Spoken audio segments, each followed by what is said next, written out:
Ranking के अंदर जब ओवरलैपिंग का केस आता है, अब ये ओवरलैपिंग क्या है और हमें पता कैसे चलेगा कि ओवरलैपिंग का केस है ये, और अगर आ भी गया तो हम क्वेश्चन को कैसे बनाएंगे।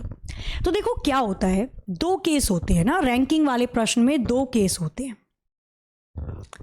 रैंकिंग वाले क्वेश्चन में दो केस होते हैं। कैसे केस होते हैं भाई, बताओ जरा हमें।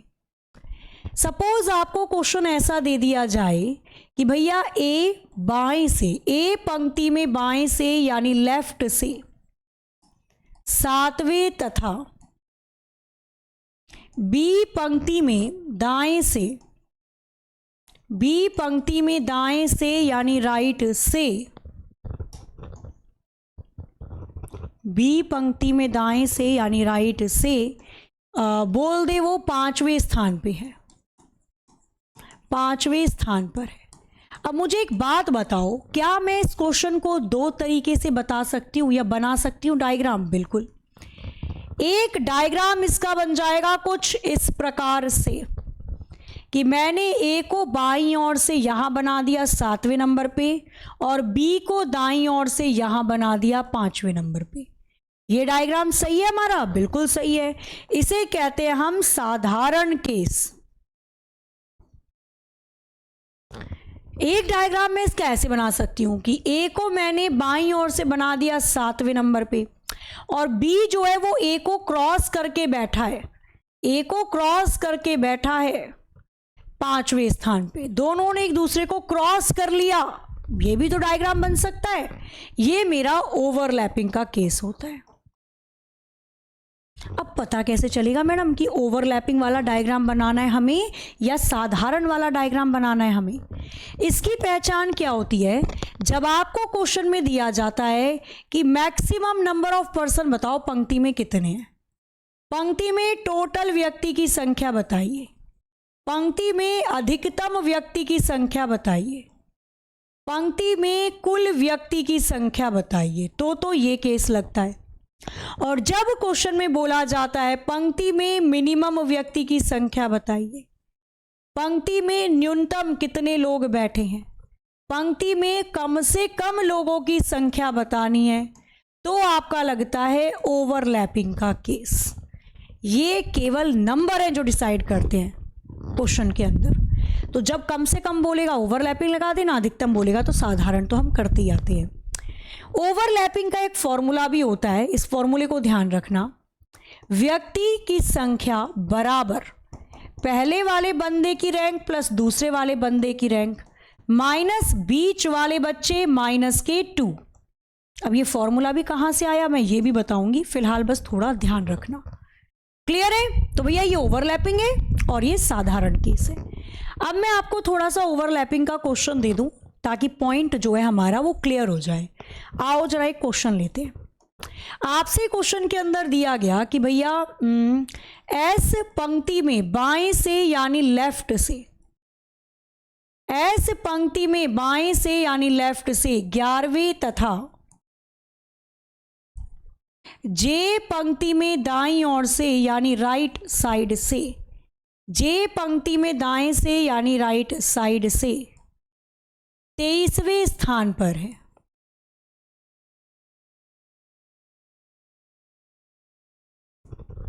यदि दोनों के बीच में 4 व्यक्ति बैठे हों, यदि दोनों के बीच में 4 व्यक्ति बैठे हों तो पंक्ति में कम से कम व्यक्तियों की संख्या बताइए। पंक्ति में कम से कम व्यक्तियों की संख्या, पंक्ति में न्यूनतम व्यक्तियों की संख्या।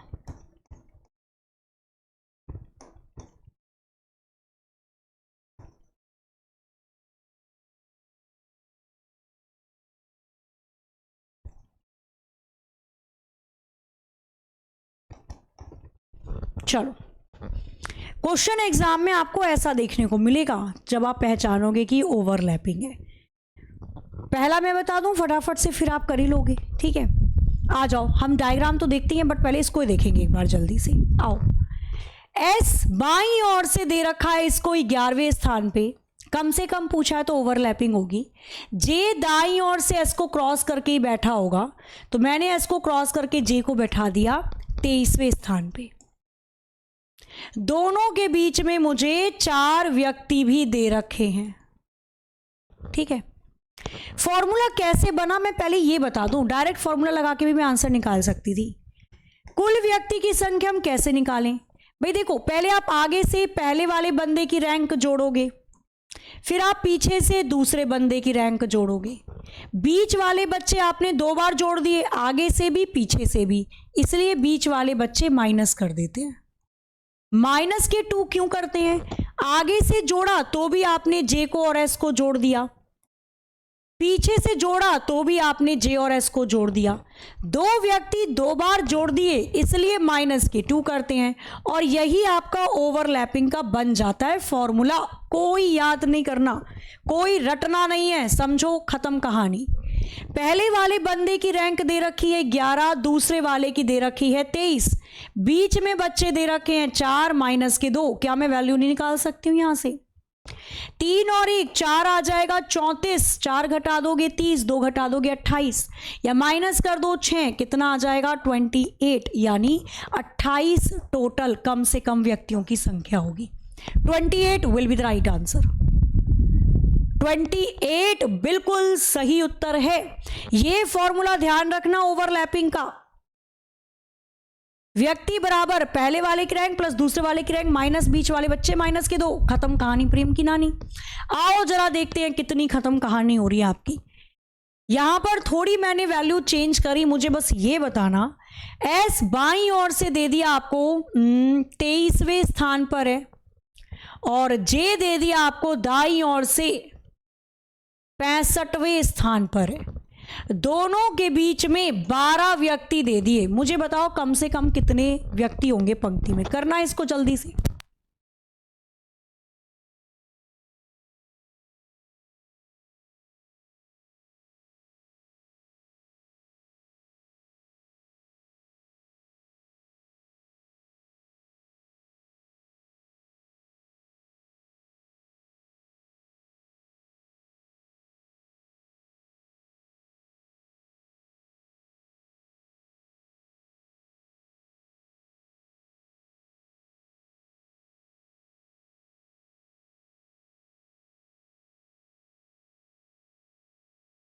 या नहीं बना, बताओ जल्दी से।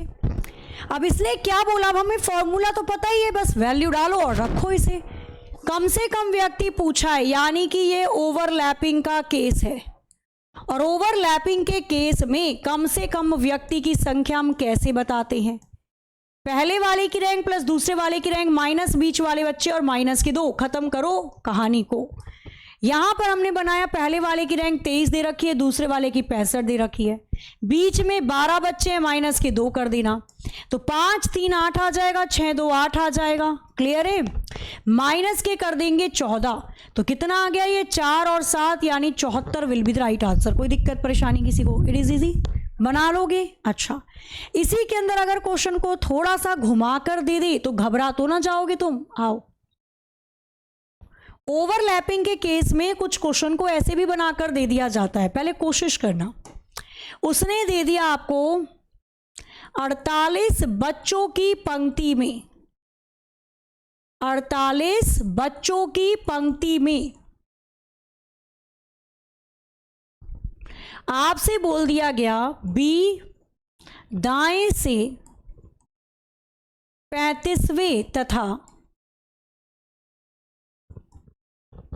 सी बाएं से 23वें स्थान पर है।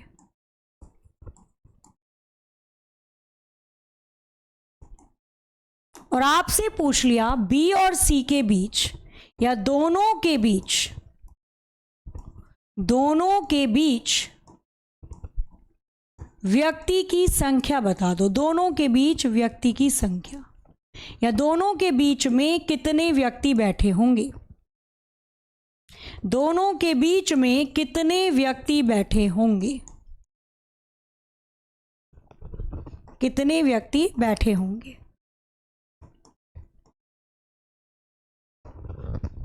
ऐसे क्वेश्चन भी दे देगा वो आपको।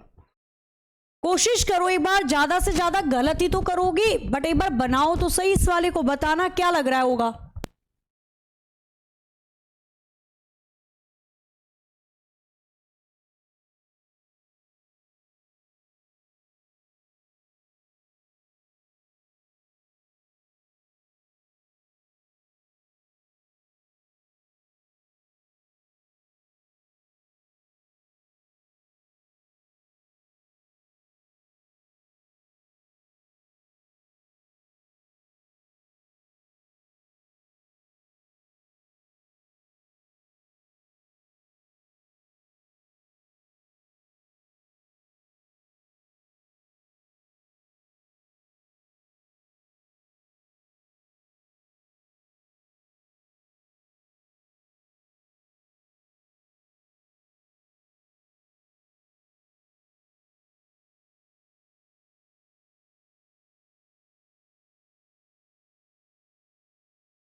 आंसर आना स्टार्ट हो चुका है, चेक कर लेते हैं सही है या नहीं। सॉरी थोड़ा सा लेट।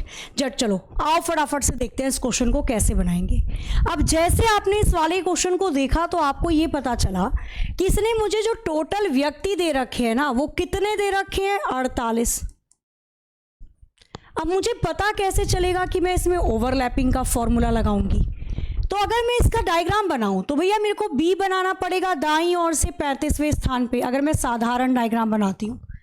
सी बनाना पड़ेगा मुझे बाईं ओर से 23वें स्थान पे। अगर मैं इसको ऐसे बना दूं डायग्राम को, तो मेरे को तो बंदे कितने मिल जाएंगे, 23 प्लस 35, टोटल कितने आ गए मेरे पास, 58। व्यक्ति कितने हैं, 48। तो क्या 48 व्यक्ति में मेरे पास यहाँ पर रैंक जो है वो 58 आ सकती है? बताओ, क्या 48 व्यक्ति के पंक्ति में 58 रैंक बन सकती है? नहीं ना। यानी कि ये ओवरलैपिंग है। और अगर मैं इसको एक सीधे सीधे पॉइंट में बता दूं तो भैया याद रखना, टोटल व्यक्ति में यदि एक संख्या जोड़ते हैं तभी टोटल रैंक आती है। हमें व्यक्ति 48 दे रखे हैं तो टोटल रैंक ज़्यादा से ज़्यादा 49 आनी चाहिए, इससे ज़्यादा नहीं। पर यहाँ पे अगर मैं केवल इन दोनों की रैंक जोड़ दूं तो मेरी तो इन दोनों की रैंक जोड़ के यहाँ पर कितनी आ जाएगी, 58 58। यानी कि आनी 49 चाहिए, 58 रही है। ये तो ओवरलैपिंग का केस है, ई ना हो सकेला रे बचुआ। इसका मतलब ये ओवरलैपिंग है। तो यहाँ पर मैंने ये तो समझा दिया आपको कि पकड़ोगे कैसे कि ओवरलैपिंग है। बस पकड़ में आ गया, फिर लगाओ फॉर्मूला। हमारा ब्रह्मास्त्र फॉर्मूला है ओवरलैपिंग का। व्यक्ति बराबर पहले वाले की रैंक प्लस दूसरे वाले की रैंक माइनस बीच वाले बच्चे माइनस के 2। ये सदाबहार कहीं पर भी लगाओ आंसर देगा बेचारा। पहले वाले की रैंक कितनी दे रखी है, 35। दूसरे वाले की रैंक दे रखी है 23। बीच वाले बच्चे निकालने हैं इस बार मुझको, माइनस के 2। टोटल व्यक्ति की संख्या भी दे रखी है 48। सब कुछ तो दे रखा है तो वैल्यू नहीं निकाल सकते आप। कितना आ गया था, 35, और हमने 23 को जोड़ा, आ गया 58, माइनस के 2 करोगे 56। 56 में से इस 48 को घटा लेना, x की वैल्यू यहाँ से डायरेक्ट आ जाएगी, आ जाएगा आंसर 8। यानी कि बीच में 8 बच्चे बैठे होंगे। इजी है भाई, बढ़िया है क्वेश्चन, कितना तो प्यारा क्वेश्चन है। तो केवल ये पहचान है इसकी। अब जैसे इसी क्वेश्चन के अंदर मैं थोड़ी सी वैल्यू चेंज कर दूं, मैं यहाँ पर लिख दूं कि भैया 19 बच्चों की पंक्ति में B जो है वो दाईं ओर से 13वें स्थान पे है और C जो है वो बाईं ओर से मैंने दे दिया यहाँ पर समथिंग 22वें स्थान पर है। मुझे बता सकते हो आप बीच में बच्चों की संख्या कितनी होगी, यानी दोनों के बीच में बच्चे कितने बैठे होंगे? ओवरलैपिंग को पहचानो, मैंने बताया तो बताओ क्या चीज समझ में नहीं आई? भाई सबसे पहला केस है ओवरलैपिंग को पहचानो। अब इसमें से -1 कर दिया होगा 8 में से, बहुत पीटर हम तोरा के बाबू, काहे -1 कर रहे हो? ये तो टोटल बीच वाले बच्चे ही आए हैं, इसमें -1 +1 मत करो, ये डायरेक्ट आंसर आएगा 8। ओवरलैपिंग चेक करो, हमें टोटल व्यक्ति कितने दे रखे हैं इसने? 19, तो मुझे टोटल व्यक्ति की संख्या 19 दे रखी है, तो जाहिर सी बात है मेरी जो टोटल रैंक होगी वो 20 होगी, एक संख्या ज्यादा। लेकिन क्वेश्चन के अनुसार अगर मैं दोनों बंदों की रैंक जोड़ दूं तो मेरी रैंक कितनी आ जाएगी? मेरी रैंक 35 आ जाएगी, यानी मेरी रैंक उससे ज्यादा आ गई। It's not possible. क्यों नहीं पॉसिबल है ये? क्योंकि ये ओवरलैपिंग का केस है, दोनों एक दूसरे के अंदर घुसकर बैठे हैं। जैसे ही पकड़ में आ जाए कि ओवरलैपिंग का केस है, डायरेक्ट फॉर्मूला, एग्जाम में आंखों आंखों में भस्म करना, ये लिखना मत चीजें। हमें पता है 19 टोटल रैंक होनी चाहिए 20, आ कितनी रही है जोड़ के दोनों को? 35, यानी हमारी रैंक कम पड़ गई, ऐसा तो हो नहीं सकता। ये ओवरलैपिंग का केस है, और ओवरलैपिंग के केस का ब्रह्मास्त्र फॉर्मूला, व्यक्ति बराबर पहले वाले की रैंक प्लस दूसरे वाले की रैंक माइनस बीच वाले बच्चे -2 लगा दो। पहले वाले की रैंक दे रखी है हमें 13, दूसरे वाले की रैंक दे रखी है हमें 22, बीच वाले बच्चे निकालने हैं -2 कर देना, और टोटल व्यक्ति 19 दे रखे हैं। हमने जोड़ा 35 आ गया था, 35 में से 2 को घटा दोगे 33 आ जाएगा, 33 में से 19 को घटा दो, यहां से x की वैल्यू निकाल लेना। सॉरी, कितना आ जाएगा यहां पे? आंसर क्या बन गया आपका? 4, यानी कि 14 बन गया होगा। 13 में से 9 गया 4, 2 में से 1 गया 14, यानी 14 आंसर है। आसान है ना? बस छोटी मोटी चीजें ही तो पकड़नी है आपने, और कुछ भी नहीं करना इसके अंदर, ठीक है? केवल छोटी मोटी चीजें ही पकड़नी है आपको, कुछ नहीं करना। बस फॉर्मूला ध्यान रहे ओवरलैपिंग का। गड़बड़ तभी करोगे जब आपको फॉर्मूला ध्यान नहीं रहेगा, इसलिए मैंने फॉर्मूला रटाया नहीं, समझाया है आपको। रटी हुई चीजें इंसान भूलता है, समझी हुई नहीं भूलता। कह दिया 50 बच्चों की पंक्ति में P नाम का व्यक्ति दाएं से 23वें स्थान पे, और C नाम का व्यक्ति आपको दे दिया यहां पर, कितने नंबर पे दे दिया जाए? 28वें स्थान पे। आपको बताना है दोनों के बीच में कितने व्यक्ति होंगे, इसका आंसर करके बताना है। इसको रखो एज अ होमवर्क। बाकी क्लास की टाइमिंग आपको पता ही है, क्लास होती है डेली शाम 7 बजे। ऑन टाइम आपको आना है, मिक्स क्वेश्चन का सेशन है, रोज होता है, ठीक है? चलो, इसका आंसर कमेंट करके बताना है आपको क्या लग रहा है, आपको इसका आंसर बनेगा कौन सा विकल्प।